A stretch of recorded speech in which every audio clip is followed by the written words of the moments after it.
శ్రీ గణేశాయ నమః. శ్రీమాత్రే నమః. శివాయ గురవే నమః. శ్రీకృష్ణ పరబ్రహ్మణే నమః. శ్రీరామాయ నమః. శ్రీ గురుభ్యో నమః. సచ్చిదానందరూపాయ విశ్వోత్పత్యాదిహేతవే తాపత్రయ వినాశాయ శ్రీకృష్ణాయ వయం నమః. మోహనవాణి ఛానల్ ద్వారా ఈ వీడియోని వీక్షిస్తూ ఉన్నటువంటి భక్తామ తల్లులకు తండ్రులకు ముందుగా నా యొక్క సాధువాదాలు. ఇవాళ తరచుగా మనకి వినిపించేవి పాపం పుణ్యం. దుష్కర్మలు చేస్తే పాపాలు వస్తాయని, సత్కర్మలు చేస్తే, పరులకు ఉపకారం చేస్తే, దీనులకి గనక సేవ చేస్తే పుణ్యం వస్తుందని మనం చెప్తుంటాం. దాని గురించి ఒక ఇద్దరు మిత్రుల మధ్య జరిగినటువంటి సంభాషణని ఇవాళ మనం చెప్పుకుందాం. ఒక మిత్రుడు తన మిత్రుడైనటువంటి ఒక భాగ్యవంతుడి దగ్గరికి వచ్చాడు పొరుగురు నుంచి. వాళ్ళిద్దరు కలిసి చాలా కాలం కావటం వల్ల చాలాసేపు మాట్లాడుకున్నారు. ఆ తర్వాత తన పొలాలు, తన భవనాలు అన్నీ చూపిస్తానని ఈ ధనవంతుడైన మిత్రుడు పొరుగురులో నుంచి వచ్చినటువంటి మిత్రుడిని వెంట పెట్టుకొని వెళ్ళాడు. వెళ్ళి ఒక్కొక్కటి చూపిస్తూ ఉన్నాడు. ఇదిగో ఈ వీధి నాదేనన్నాడు. కొంచెం ఊరు బయటికి వెళ్ళారు. ఇదిగో ఈ పొలాలు చూస్తున్నావా, ఈ కనుచూపు మేర ఉన్నటువంటి పొలాలన్నీ నావే, అన్నీ నేనే సంపాదించా. ఇంతేననుకుంటున్నావేమో, నా దగ్గర ఇంకా అపారమైన ధనరాశులు ఉన్నాయి. బంగారం, వెండి, రత్నాలు, వజ్రాలు, నవరత్నాలన్నీ నా దగ్గర ఉన్నాయి. అవన్నీ బ్యాంక్ లాకర్లో పెట్టాను భద్రత కోసం అని చెప్పుకుపోతున్నాడు ధనికుడు ఎంతో గర్వంగా.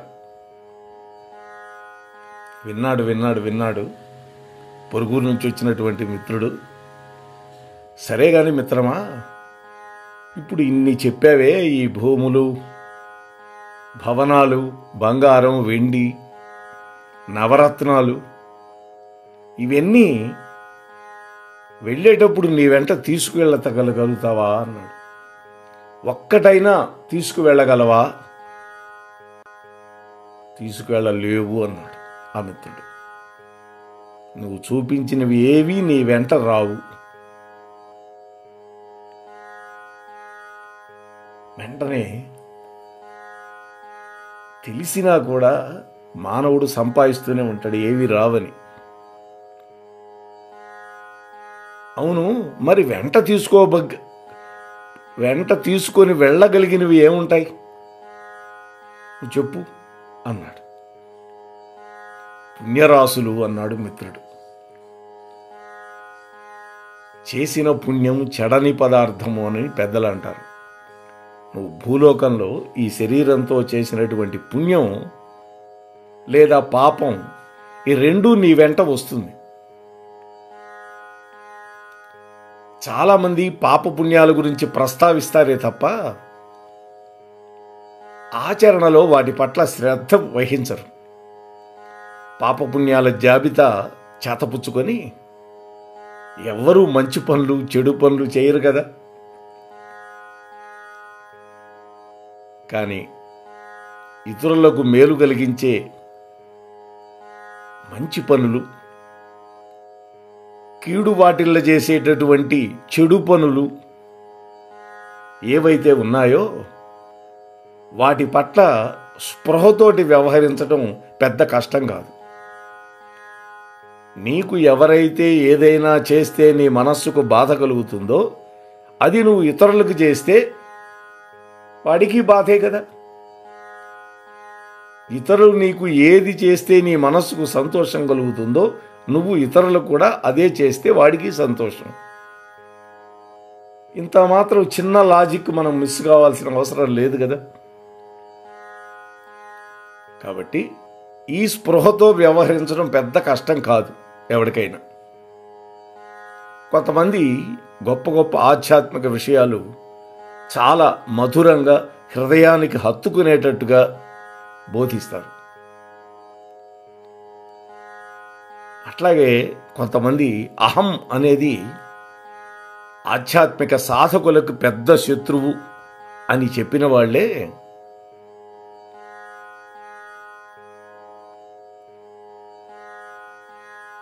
తమంత వాళ్ళు తామే అనేటువంటి ధోరణి కనపరుస్తారు. అంటే తమంతటి వాళ్ళు తాము తప్ప ఎవరూ లేరు, నాకంటే గొప్పవాడు ఎవడూ లేడు, నన్ను మించినవాడు ఎవడూ లేడు, నా వంటి మేధావి ఎవడూ లేడు, అందుకే నేను ఇంత సంపాదించాను అనుకుంటూ ఉంటాడు. అసలైనటువంటి ఆధ్యాత్మికత భగవాన్ రమణ మహర్షి చెప్తారు. చెప్పటమే కాదు, ఆ మహాత్ముడు ఆచరించి చూపించాడు. ఆయన కేవలం గోచిగుడ్డ మాత్రమే పెట్టుకుంటాడు. అటువంటి మహాత్ముడిలో వినయం కొండంత ఉండేది,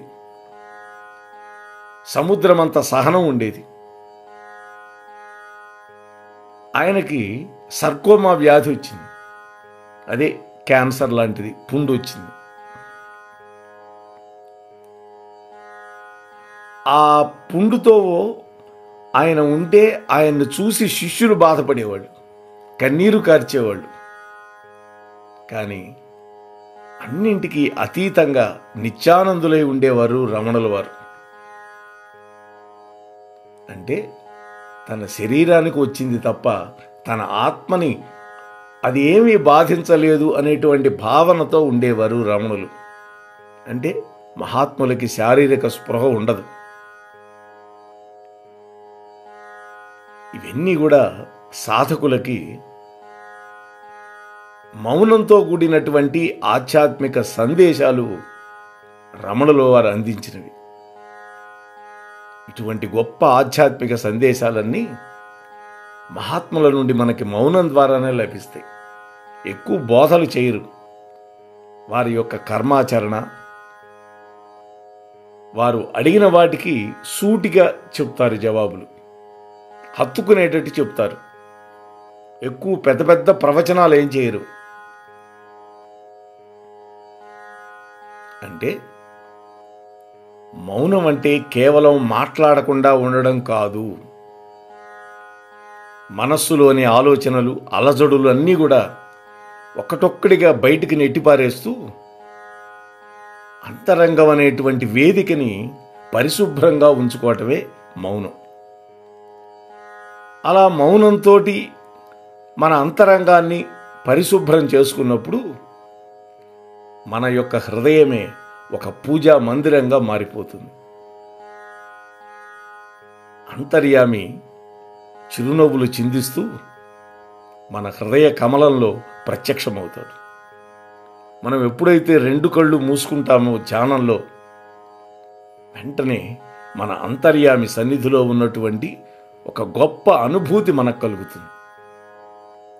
మన యొక్క మనస్సు ధ్యానంలో స్థిరపడిపోతుంది. మనస్సుకు ఊగిసలాట ఉండదు. ఇక ధ్యానం అనేది ఆధ్యాత్మిక ధనం ఆర్జించగలిగినటువంటి ఏకైక సాధనం.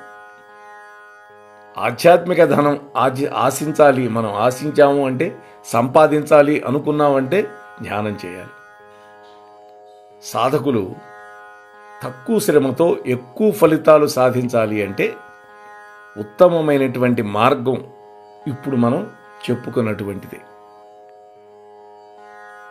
ఆధ్యాత్మిక ఆంక్షలు ఉత్తమంగా ఉంటే సరిపోదు, అవి ఆచరణాత్మకంగా మనలో రూపుదిద్దుకోవాలి. అంతేకాదు, మనం చేసే సాధనలన్నీ కూడా ఇష్టంగా చేయాలి. అదేదో బలవంత బ్రాహ్మణార్థంగా చేయకూడదు, కష్టంగా ఎప్పుడూ చేయకూడదు, ఇష్టంగా చేయాలి. అందుకనే మా దగ్గర చదువుకుండే పిల్లలకి కష్టపడి చదవద్దురా, ఇష్టంగా చదవండి అని మేము చెబుతూ ఉంటాను. ఇష్టంగా చదివినప్పుడు అది మనకి ఆనందం కలిగిస్తుంది, సంతోషం కలిగిస్తుంది. అదే కష్టంగా చదివితే ఎందుకు వచ్చిన దరిద్రం రా ఇది అనిపిస్తుంటుంది మనసుకి. కాబట్టి మనం చేసే సాధనలు అన్నీ కూడా మనఃపూర్వకంగా, ఇష్టపూర్వకంగా చెయ్యాలి. అంతే తప్ప కష్టపడి చేశామా దక్కవలసినటువంటి ఫలితాలు మనకు దక్కవు. అంతేకాదు, సాధకుడు అనేటువంటి వాడు శారీరక సుఖాలకి ప్రాధాన్యం ఇవ్వకూడదు. అలా ఇచ్చాడా వాడికి అన్నీ కష్టంగానే కనిపిస్తాయి. పద్మాసనం వేసుకుంటే కాళ్ళు నొప్పి పుడతాయి, వెన్ను నిటారుగా పెట్టరా అంటే వెన్ను నొప్పి వస్తుంది. ఇవన్నీ వాడికి జరుగుతాయి. అంతేకాదు, నాలుక రుచులు కోరుకుంటూ ఉంటుంది, శరీరం సౌఖ్యాన్ని కోరుకుంటూ ఉంటుంది, బుద్ధి గౌరవాన్ని అపేక్షిస్తూ ఉంటుంది. అయితే ఆధ్యాత్మిక సాధనకుడు వీటన్నిటినీ నిర్ద్వంద్వంగా త్రోసిపుచ్చాలి, తిరస్కరించాలి, వీటికి అతీతంగా వ్యవహారం జరపాలి. ఆధ్యాత్మిక ఫలాలు అంటే అష్టసిద్ధులు రావడం కాదు. అష్టసిద్ధులు వచ్చాయి అంటే నీ పతనానికి హేతు అవుతుంది.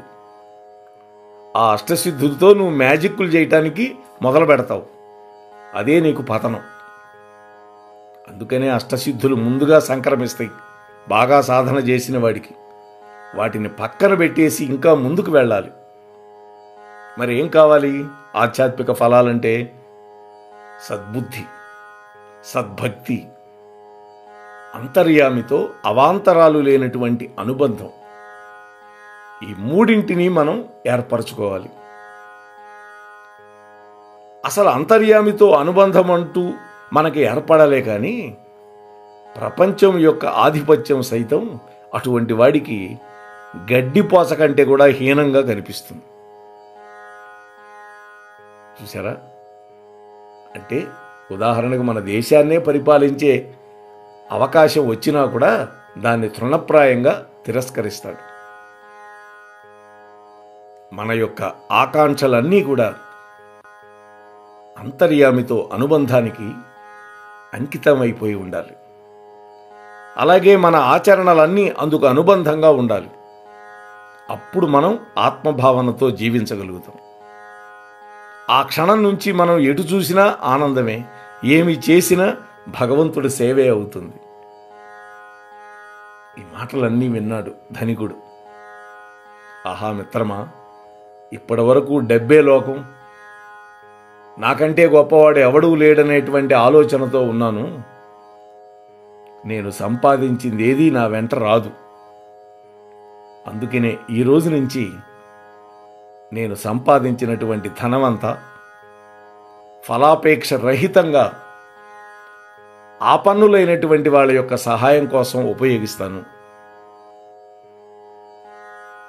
విద్యాలయాలు కట్టిస్తాను, పేదవాళ్ళందరికీ విద్య ఉచితంగా చెప్పిస్తాను, అన్నార్తులకి అన్నశాలలు పెట్టిస్తాను, భగవంతుడి యొక్క మందిరాలని కొత్తవి కట్టిస్తాను, పాత వాటిని పునరుద్ధరింపజేస్తాను. ఆ ఆలయాల్లో పనిచేసే ఆచార్యులందరికీ చక్కగా జీవనభృతి కలిగిస్తాను, సాధకులకు కావలసినటువంటి ఆశ్రమాలు నిర్మాణం చేయిస్తాను అని మిత్రుడితో చెప్పేసరికి ఆ రెండవ మిత్రుడు ఆనందాన్ని తట్టుకోలేక ఆ ధనవంతుడైన మిత్రుడిని కౌగిలించుకొని, ఆహా ఇవాళ కదా నా జన్మ కూడా ధన్యమైంది అని ఆనందపడ్డాడు. అంటే మనం పుట్టేటప్పుడు దిశమలతో వచ్చాం, ఏమీ తేలా. మనం వెళ్ళేటప్పుడు కూడా మన వెంట ఏదీ తీసుకువెళ్ళాం. అలెగ్జాండర్ ద గ్రేట్ క్రీస్తు పూర్వం 300 సంవత్సరాలు అంటే దాదాపు 2300 ఏళ్ల క్రితం ప్రపంచాన్ని జయించాడు, ప్రపంచ విజేత అయినాడు. చివరికి తెలుసుకున్నాడు, నేను మరణించిన తర్వాత నా శవాన్ని శవపేటికలో పెట్టి నా చేతులు మాత్రం బయటకు వచ్చేటట్టు పెట్టండి, అరచేతులు తెరిచి ఉండాలి అన్నాడు. ఎందుకు రాజా అని అడిగారు. నేను ఎంతో సంపాదించాను, నా వెంట ఏదీ తీసుకువెళ్ళటం లేదు అని ప్రజలందరికీ తెలియాలి అన్నాడు. ఇది గుర్తుపెట్టుకోవాలి.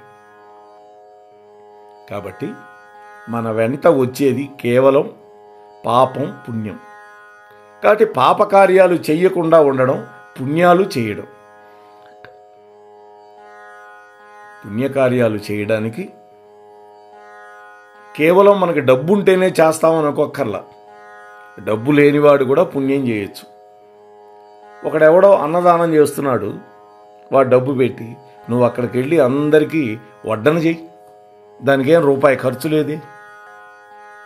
లేదు నీకు చేతం కూరగాయలు తరిగివు, ఆ వంట దగ్గర సహాయం చేయి, అది సేవే. లేదు నీ ఊళ్ళో ఒక మందిరం ఉంది, భగవంతుడి యొక్క గుడి, అక్కడికి వెళ్ళి ప్రతిరోజు చక్కగా చిమ్మి కళ్ళాపి జల్లి ముగ్గులు పెట్టచ్చు, చాలు. అదే కాయిక కైంకర్యం. భగవంతుడు దివ్యమైన దేహం ఇచ్చాడు మనకి, ఆ దేహంతో ఎంత సేవ అయినా చేయొచ్చు. లేదు నువ్వు చదువుకున్నవాడివి, 10 మంది పేదవాళ్ళకి సాయంకాలం పూట 1 గంట సేపు ట్యూషన్ చెప్పు, అంతకంటే ఏం కావాలి. లేదు నీకు కీర్తనలు బాగా వచ్చు, చక్కగా 10 మందితోటి ఆ దేవాలయంలో 1 గంట సేపు భజన చెయ్యి. ఇవన్నీ పుణ్యాన్ని ఆర్జించే పనులే.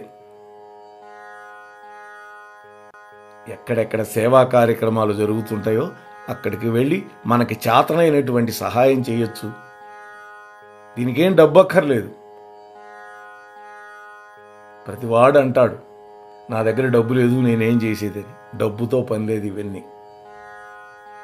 ఇవన్నీ శరీరంతో చేయొచ్చు. అటువంటి దృఢమైనటువంటి దేహం మనకిచ్చాడు భగవంతుడు. అంతకంటే మనకేం కావాలి ఇంకా? ఆలోచిద్దాం.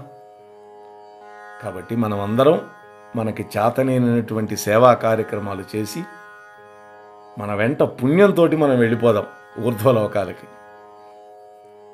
అని మీతో మనవి చేసుకుంటూ ముగిస్తున్నాను. స్వస్తి. మోహన్వాణి తెలుగు పోడ్కాస్ట్ వింటున్న శ్రోతలందరికీ హృదయపూర్వక ధన్యవాదాలు. వినండి, వినిపించండి, వింటూనే ఉండండి మోహన్వాణి తెలుగు పోడ్కాస్ట్. మీరు వింటున్నారు మోహన్వాణి. మా కార్యక్రమాలు మీకు నచ్చితే ఇప్పటివరకు మా ఛానల్కి సబ్స్క్రైబ్ చేసుకోకపోతే వెంటనే ఈ క్షణమే సబ్స్క్రైబ్ చేసుకుని ఆ పక్కనుండే బెల్ బటన్ని మ్రోగించి అందరికీ షేర్ చేసి మీ విలువైన కామెంట్ను కూడా చేసి మమ్మల్ని ప్రోత్సహిస్తారని కోరుతున్నాను.